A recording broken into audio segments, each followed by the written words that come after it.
നമ്മുടെ മക്കളുടെ എക്സാം കഴിഞ്ഞ് റിസൾട്ട് വന്നതോടുകൂടെ ചില വീടുകളിൽ ഇപ്പോഴും സമാധാനമില്ലാതെ വീട്ടിനുള്ളിൽ മാത്രം ഇപ്പോഴും പുറത്തേക്ക് ഇറങ്ങാതെ ആരോട് സംസാരിക്കാതെ റൂമിനുള്ളിൽ മാത്രം കഴിയുന്ന കുട്ടികളുണ്ട്.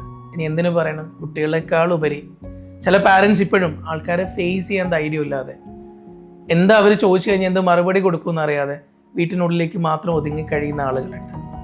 കുറച്ച് പേര് അവരുടെ ഫാമിലി എല്ലാവരും ഭയങ്കര സന്തോഷത്തോടു കൂടെ ഈ വർഷത്തെ നീറ്റിൽ ഏറ്റവും നല്ല സ്കോർ വാങ്ങിച്ചല്ലോ, ഏറ്റവും നല്ല മെഡിക്കൽ കോളേജിനെ സ്വപ്നം കണ്ടുകൊണ്ട് അവിടുത്തെ ഈ പോകുന്നത് തങ്ങളുടെ കുട്ടികളെ സ്വപ്നം കണ്ടുകൊണ്ട് അവരുണ്ടാക്കിയേക്കുന്ന ഈ അച്ചീവ്മെൻറ്റിൽ വളരെ സന്തോഷിച്ചുകൊണ്ട് ഒരു കൂട്ടം ആളുകൾ, അങ്ങനെയുള്ള ആളുകളുടെ പെർസെൻറ്റേജ് വെച്ച് നോക്കുകയാണെങ്കിൽ അത് മൊത്തം ഈ കേരളത്തിൽ നീറ്റ് എഴുതിയ കുട്ടികളുടെ 1% അല്ലെങ്കിൽ 2%. ബാക്കി 98% ആളുകൾ, ആ 98-ൽ തന്നെ ഒരു 30% കുട്ടികൾ നന്നായിട്ട് കഷ്ടപ്പെട്ട് പഠിച്ചിട്ടും അവരവരുടെ ലക്ഷ്യത്തിൽ എത്താതെ പോയ മക്കളുണ്ട്. ഈ കുട്ടികളുടെ ഇന്നത്തെ ഒരു അവസ്ഥ എന്താ ചോദിച്ചു കഴിഞ്ഞാൽ പലരും ഇപ്പോഴും റൂമിനുള്ളിൽ തന്നെ അടച്ചിട്ടിരിക്കുകയാണ്. ആരും ചോദിക്കുന്ന ഇഷ്ടമല്ല. കാരണം എന്തായി, ഈ വർഷവും നിനക്ക് കിട്ടിയില്ലേ, ഈ 2 കൊല്ലമായില്ലേ ഇതിന് പോകാൻ തുടങ്ങിയിട്ട്, എല്ലായിടും ഇനിയെങ്കിലും ഈ പണി നിർത്തിക്കൂടെ, എന്നെക്കൊണ്ട് ആവൂല നന്നേ പറഞ്ഞല്ലേ, ഇങ്ങനെയുള്ള കുറേ കുത്തുവാക്കുകൾ നമ്മൾ പലരും കേട്ടുകൊണ്ടിരിക്കുന്നുണ്ട്. എനിക്ക് ഇങ്ങനെയുള്ള മക്കളോടാണ് പറയാനുള്ളത്, നിങ്ങളെടുത്ത എഫേർട്ടും നിങ്ങളുടെ കഷ്ടപ്പാടും ഇല്ലേ, അത് അറിയുന്ന ഒരാൾ പോലും ഈ രീതിയിൽ നിങ്ങളോട് സംസാരിക്കൂല. ഇപ്പോഴും നിങ്ങളിങ്ങനെ വിഷമിച്ചിരിക്കേണ്ട ആൾക്കാരാണോ നിങ്ങൾ ഒന്നിരുന്ന് ആലോചിച്ച് നോക്കുക.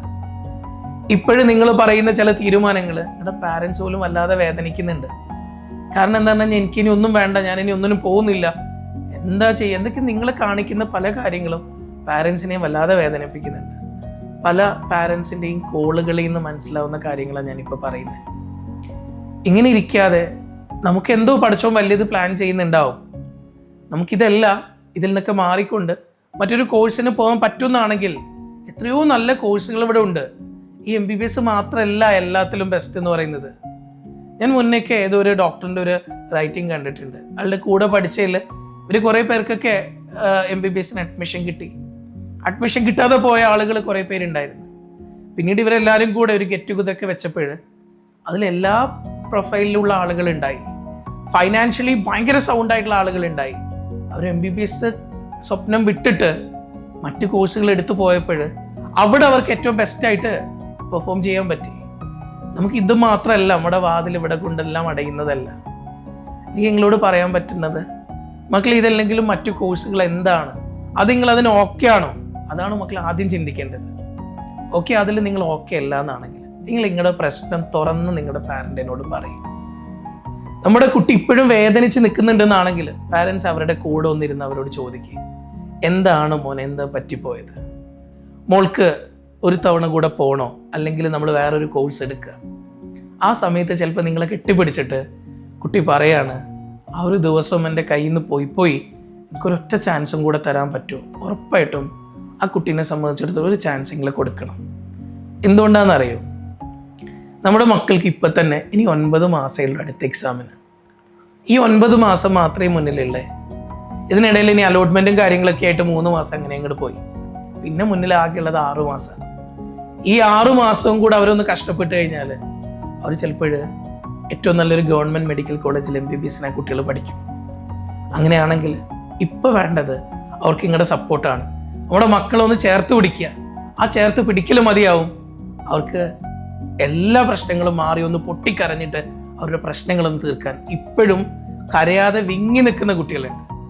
ആരോടാ എന്താ പറയണ്ടേന്ന് പോലും അറിയാതെ ഉള്ളിൻ്റെ ഉള്ളിൽ എല്ലാ പ്രശ്നങ്ങളും ഉള്ളിൽ ഇങ്ങനെ ഇട്ടിട്ട് എന്ത് പറയണം എന്ത് ചെയ്യണം എന്നറിയാണ്ട് ഇങ്ങനെ വിങ്ങി നിൽക്കുന്ന മക്കൾ. അവരൊന്ന് ചേർത്ത് പിടിക്കുക. അവരുടെ കഷ്ടപ്പാടുകളെ കുറിച്ച് അവരോട് തന്നെ ഒന്ന് പറയും. അപ്പോഴവരൊന്ന് പൊട്ടിക്കരയും. എന്തായാലും കരഞ്ഞു കഴിയുമ്പോൾ എന്തായാലും ആ മക്കളുടെ ഉള്ളിലുള്ള കാര്യം എന്താണെന്ന് പാരൻസിന് മനസ്സിലാക്കാൻ പറ്റും. അവർക്കൊരു ചാൻസ് കൊടുക്കാൻ പറ്റുകയാണെങ്കിൽ ഉറപ്പായിട്ടും ഒരു ചാൻസ് മക്കൾക്ക് കൊടുക്കുക. ഇനി അതല്ല, അവർ ലൈഫിൽ കോംപ്രമൈസ് ചെയ്യാൻ തയ്യാറാണ്, ഇതെല്ലാം എനിക്ക് മറ്റൊരു കോഴ്സ് എടുത്താലും ഞാൻ അവിടെ പെർഫോം ചെയ്യും, അങ്ങനെ ഒരു ഉറച്ച വിശ്വാസം നിങ്ങൾക്കും മക്കൾക്കും ഉണ്ടെന്നാണെങ്കിൽ ആ കോഴ്സിലേക്ക് അവരെ സ്വപ്നം കാണിക്കുക. അതിലേക്ക് അവരെ പോകാൻ വേണ്ടിയിട്ട് നമ്മൾ വിടാൻ തയ്യാറാവണം. ഇനി അതല്ല, മക്കൾ ഇപ്പോഴെടുക്കുന്ന തീരുമാനങ്ങൾ അവരുടെ ഇമോഷണലി ഭയങ്കര കണക്റ്റഡ് ആണ്.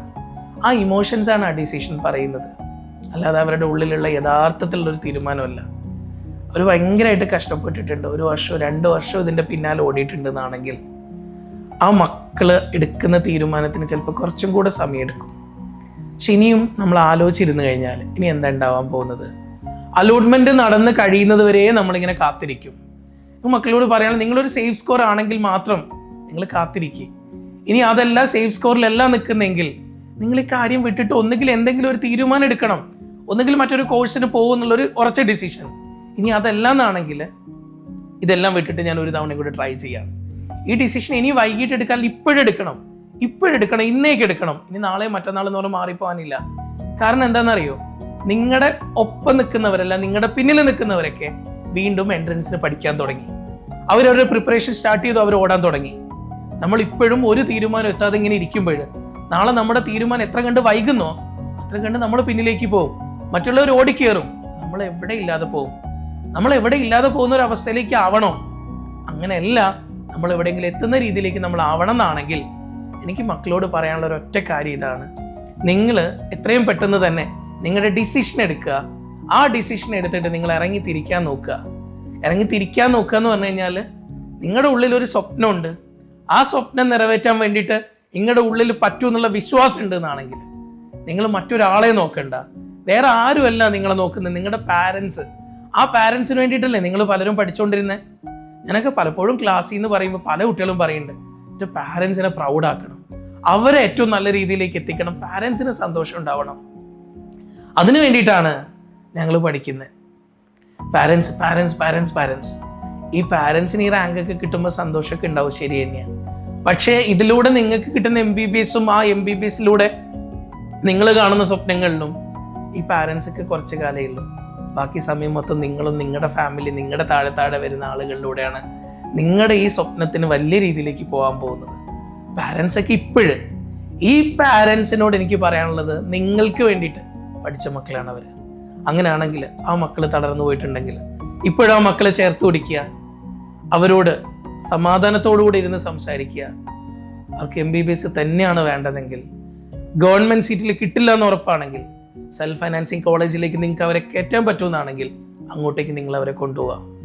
ഇനി അതും പറ്റുന്നില്ല എന്നാണെങ്കിൽ കുട്ടിക്ക് BDSO, ആയുർവേദോ, ഹോമിയോ, വെറ്റിനറിയോ ഇതെന്തെങ്കിലും ഓക്കെ ആണെങ്കിൽ അതിലേക്ക് മക്കളെ പറഞ്ഞു വിടുക.